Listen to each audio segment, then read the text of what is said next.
Assalamualaikum warahmatullahi wabarakatuh. Bertemu lagi dengan saya Inaro dari manajemen 22L dengan NIM 2022-0080271.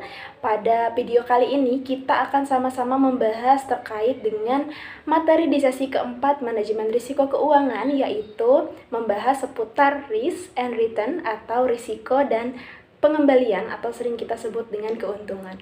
Nah, teman-teman, sebelum kita membahas lebih jauh terkait dengan risiko dan juga return ini, di sini saya yakin pasti teman-teman semuanya sering mendengar kata risk and return. Jadi, dua hal ini tuh merupakan hal yang memang sering disandingkan atau tidak bisa dipisahkan. Kenapa demikian? Mungkin kita sering dengar istilah high risk, high return, dan low risk, low return. Jadi semakin tinggi risikonya, semakin tinggi juga pengembalian ataupun keuntungan yang kita peroleh. Begitu juga sebaliknya, semakin rendah risikonya, maka akan semakin rendah juga keuntungan yang kita peroleh. Nah, sebetulnya seperti apa sih prinsip dari kedua hal ini berjalan dan juga berlaku? Kita akan sama-sama membahas pada sesi keempat di video kali ini. Berbicara tentang risk and return, pasti akan sangat erat kaitannya dengan investasi. Kita ambil contoh misalnya, sebuah investasi yang memiliki risiko tinggi, salah satunya adalah saham. Nah, saham ini merupakan investasi yang memang risikonya tuh tinggi, tapi pengembalian atau keuntungannya juga bisa dikategorikan tinggi, teman-teman. Sebaliknya, jika kita berbicara mengenai obligasi dan deposito, bisa kita lihat bahwa risikonya itu tergolong rendah memang, namun returnnya juga bisa dikategorikan rendah. Itulah kenapa kita harus bisa memetakan gitu. Ketika kita menginginkan sebuah pengembalian atau keuntungan yang tinggi, ya berarti kita harus berani mengambil satu langkah yang berisiko tinggi. Meskipun memang kita juga harus tetap hati-hati dan waspada terkait dengan tindakan-tindakan yang kita lakukan, apalagi berkaitan dengan investasi. Nah, untuk risk and return ini sendiri biasanya itu dihitung menggunakan IHSG atau Indeks Harga Saham Gabungan. Indeks Harga Saham Gabungan ini merupakan suatu ukuran yang mencerminkan kinerja dari seluruh saham yang terdaftar di Bursa Efek Indonesia atau BEI. IHSG ini sendiri merupakan portofolio pasar yang digunakan untuk menghitung risiko secara sistematis dan juga kinerja yang disesuaikan dengan risiko atau biasa disebut risk adjusted performance. Nah, namun teman-teman perlu diingat juga nih bahwa ternyata dalam menghitung risk and return ini tuh tidak hanya menggunakan IHSG. Jadi IHSG itu bukanlah satu-satunya indikator yang bisa digunakan dalam menghitung risk and return. Ada faktor lain seperti pertumbuhan PDB atau produk domestik bruto ya, terus lagi laju inflasi juga dapat mempengaruhi. Selain itu perubahan kurs. Nah, hal itu juga bisa mempengaruhi laju risk and return ini atau tingkat risk and return ini gitu. Nah, untuk otorisasi jasa keuangan sendiri atau OJK itu mendefinisikan IHSG sebagai indikator ataupun cerminan ya yang mengukur kinerja dari seluruh saham yang terdaftar di BEI. Untuk menghitung risk atau risiko, itu juga bisa menggunakan rumus standar deviasi. Nah, standar deviasi ini sendiri merupakan ukuran statistik yang digunakan untuk menghitung sejauh mana harga aset ataupun pengembalian investasi bervariasi dari rata-rata mereka sendiri gitu. Nah, untuk standar deviasi ini sendiri memiliki rumus tertentu, teman-teman. Untuk perhitungannya sendiri itu melibatkan beberapa langkah. Yang pertama, untuk kita menghitung menggunakan standar deviasi itu, yang pertama tentunya kita harus punya dulu data sahamnya ya. Nah, ketika kita sudah memiliki data dari harga saham yang ingin kita hitung, lalu kita cari terlebih dahulu teman-teman rata-ratanya atau meannya. Nah, mean dari si harga sahamnya ini. Setelah kita menemukan rata-ratanya, barulah setiap harga saham ini tuh dikurangi menggunakan si rata-rata yang tadi. Jadi ketika kita sudah menemukan rata-ratanya nih, berapa?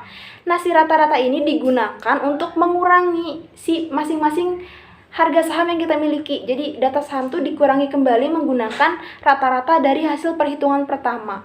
Nah, setelah ditemukan hasilnya, setelah dikurangi gitu ya, kemudian hasilnya ada didapatkan, setelah itu lalu dikuadratkan. Nah, jadi si hasil dari perhitungan kedua ini dikuadratkan, seperti itu. Setelah kita mengkuadratkan hasil dari perhitungan yang kita lakukan, tadi kan kita udah mengurangi menggunakan mean ya, setelah itu kita kuadratkan.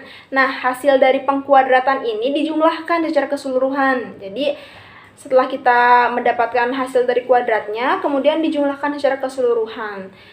Hasil dari penjumlahan ini disebut dengan varian. Nah, varian ini teman-teman kemudian diakarkan. Tadi kan udah dikuadratkan nih, kemudian dijumlahkan ya, kita dapat variannya. Nah, varian yang kita dapatkan itu diakarkan.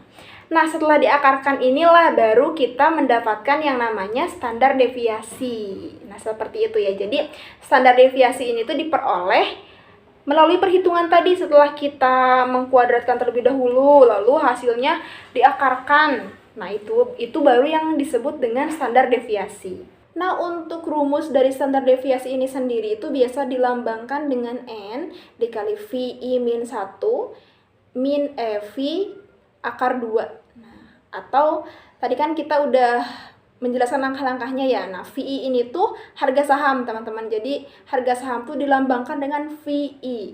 Nah, sedangkan untuk harga rata-rata dari setiap saham itu dilambangkan dengan EV. Nah, begitu ya. Jadi, untuk rumus perhitungannya seperti itu, untuk menghitung standar deviasi. Nah, sedangkan untuk N, nah N-nya ini adalah totalnya, berarti kan ada berapa banyak gitu si data saham yang kita hitung. Nah, itu disebut dengan N. Lalu selanjutnya kita masuk ke cara menghitung return. Nah, return ini biasa dihitung menggunakan beberapa metode. Yang pertama, itu ada yang namanya metode aritmatik. Nah, metode aritmatik ini adalah metode yang menyederhanakan gitu. Jadi, mencari rata-rata sederhana. Caranya bagaimana? Caranya yaitu dengan menjumlahkan terlebih dahulu jumlah return yang kita miliki, lalu setelah dijumlahkan, kita membaginya menggunakan data return yang tadi. Jadi kebayang ya, misal kita punya data return nih. Nah, lalu kita akan menjumlahkan semua data terlebih dahulu. Nah, setelah dijumlahkan barulah kita membagi dengan total dari keseluruhan data yang kita punya. Sederhananya seperti itu. Jadi hasil dari perhitungan itu disebut dengan rata-rata sederhana. Nah, selanjutnya untuk metode yang kedua itu biasa disebut dengan metode geometrik. Nah, kalau aritmatik kan mencari rata-rata sederhana. Nah, kalau untuk metode geometrik itu kita mencari rata-rata geometrik. Caranya seperti apa? Caranya itu dengan mengkalikan terlebih dahulu. Jadi data return yang kita miliki itu dikalikan terlebih dahulu, baru setelah itu hasilnya diakarkan. Nah, kebayang ya, kita kalikan terlebih dahulu seluruh datanya, lalu hasilnya diakarkan. Untuk metode yang terakhir atau yang ketiga itu disebut dengan metode standar deviasi. Nah, kita sudah sempat singgung ya sebelumnya di penghitungan risiko. Nah, di perhitungan return juga bisa nih teman-teman menggunakan standar deviasi. Standar deviasi ini tuh digunakan untuk mencari rata-rata dari rata-rata data return yang dimiliki. Untuk caranya sebetulnya hampir sama ya, karena standar deviasi ini tuh kan mencari seberapa jauh sih nilai rata-rata dari keseluruhan rata-rata dari data yang kita punya. Itu disebut dengan standar deviasi. Jadi return juga bisa dihitung menggunakan metode standar deviasi, seperti itu.